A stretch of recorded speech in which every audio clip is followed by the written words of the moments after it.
This is Jamie Drummond for Good Food Revolution, and I am joined today by none other than Vigneron, Heidi Scheid, who is joining us all the way from California. It's looking very sunny over there. It is very sunny here at all times. It's sunny California. Now, where are you based at this present moment in time? Where are you right now? Right now, I'm actually in Manhattan Beach, California. So I'm about 5.5 hours drive from our vineyards. I'm spending the week down here preparing for our national sales meeting, which is taking place next week. So I'll be in Monterey all next week. Lovely, lovely. That's a very colorful background you have going on there, which brings us on to this wine here. The Sunny Wine Company. Now, I was looking at this and I was like, I know Cloudy with a Chance of Meatballs from my son's regular rotation of the film. Sunny with a Chance of Flowers, very positive, very upbeat. Tell me about the wine, because it's interesting. It's low alcohol, it's zero sugar, it's only 85 calories, and gluten-free. And it's Pinot Noir, most importantly for me. So how did you come about with the concept for this wine? And I'll pour myself a little glass of it while you tell me. That's a great idea. Well, we came about with the concept, a couple of things were happening. I mean, first of all, I'm an everyday wine consumer. I really enjoy having my glass or two of wine at the end of the workday, kind of 7 days a week, 365 days a year. But I was really finding that as I've gotten older, and wines I think have increased in alcohol, that if I had a couple glasses of wine on a Tuesday evening, it was becoming more and more difficult to get up at 5:30 in the morning on a Wednesday and go out for my morning run. So that was kind of bumming me out. And then, of course, we saw the rise of the hard seltzer. And I have 3 kids, all in their 20s. And I started talking with them about, what is it that attracts you to this new product category? And one of the things that they all said was that they appreciated that it was 5% alcohol. It stated that on the can, 5% alcohol, 100 calories, super clear right there on the front. And that's something that wine really doesn't do. Generally speaking, it's pretty hard to find the alcohol level in a bottle of wine. There's no mention of calories whatsoever. Whether or not it has sugar or not or no sugar, that's never mentioned on a bottle. So you're kind of left to trial and error your way to finding a bottle that suits your needs and whatever health goals you might have. So producing a low alcohol, low calorie, zero sugar wine kind of arose out of those things converging in a lot of internal company discussion. And then, of course, product development to make sure that we could actually produce a product that still tasted great, even though it had 30% fewer calories than alcohol. Well, it's often said that people say that they prefer drier wines, but then end up drinking wines with huge amounts of residual sugar. And I have to say that California is to blame for quite a number of those wines that we see in the market here. I mean, we're talking about huge amount. I'm not going to mention any names, but you probably know who I mean.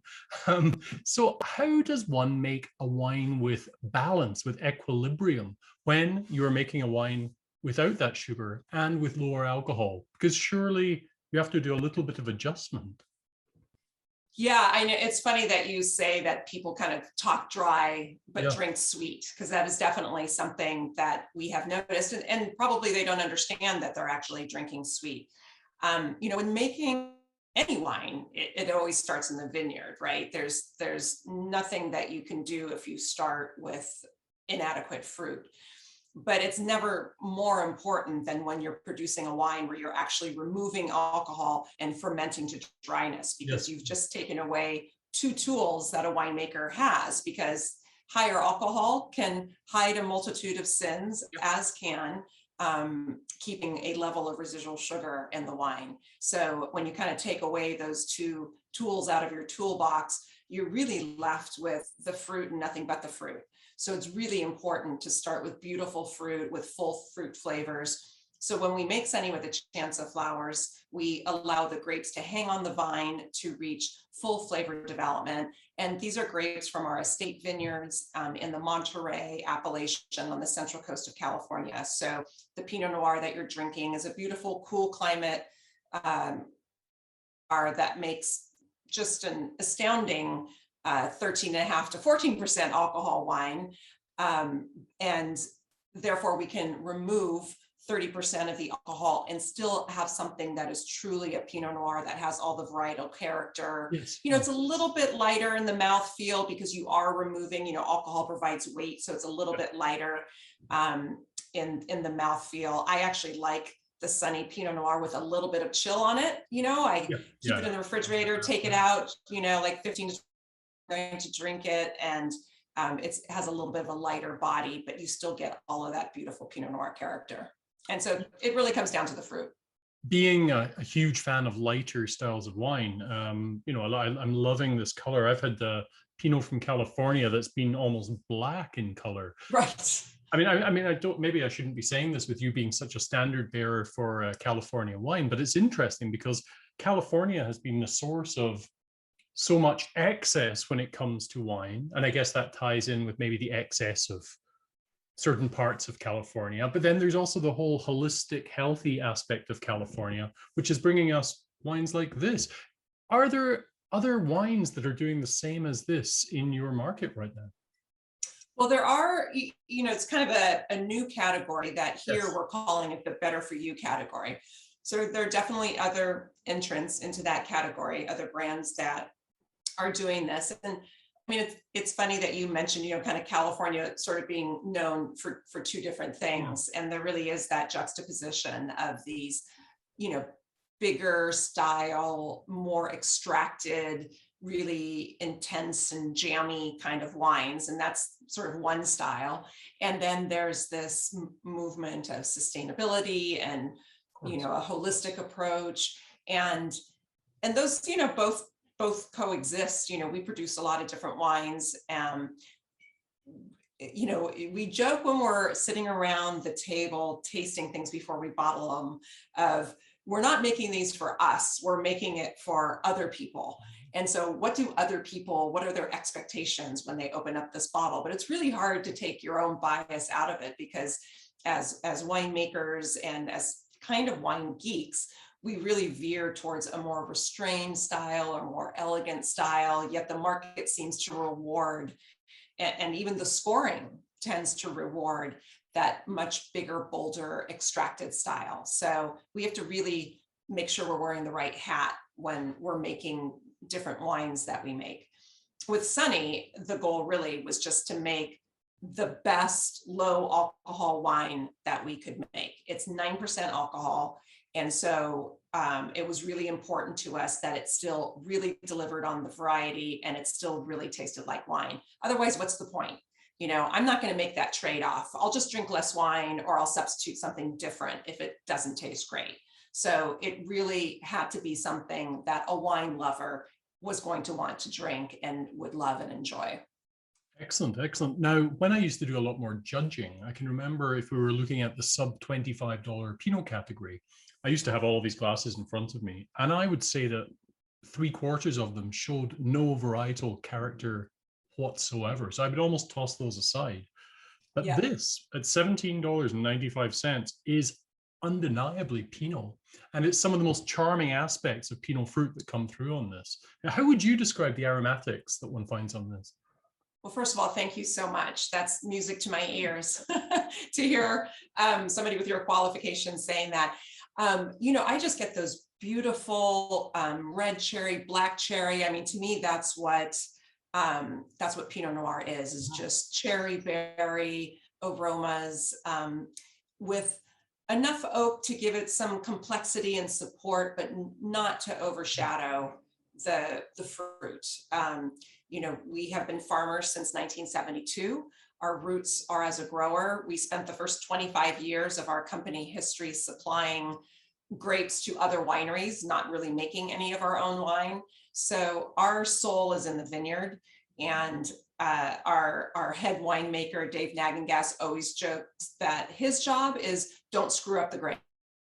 Yeah. So he has handed this beautiful fruit that has been tended to by our vineyard crews for the entire growing season. And once we bring it into the winery, we really make sure that we're doing everything we can for that fruit to shine. Now, for those people unfamiliar with your name, it's not as if you just suddenly appeared on the scene with Sunny with a Chance of Flowers. You have quite the history in the industry. Yeah, my father started this company in 1972.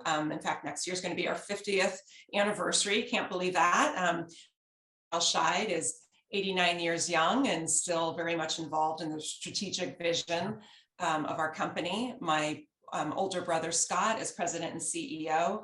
He joined the company in 1986. I joined in 1992. So we have been operating as a family business for many, many years. And as I said, we started off as growers supplying other wineries. In the early 2000s, we decided to start making wine for other wineries, not just supplying grapes, but supplying contract wine to them. And then about 10 years ago, we decided it was well about time that we took this beautiful fruit and this beautiful wine we were making for others and started putting it into our own glass and into our own brands. And that was using but Sunny we just launched last year. So Sunny's a very new brand.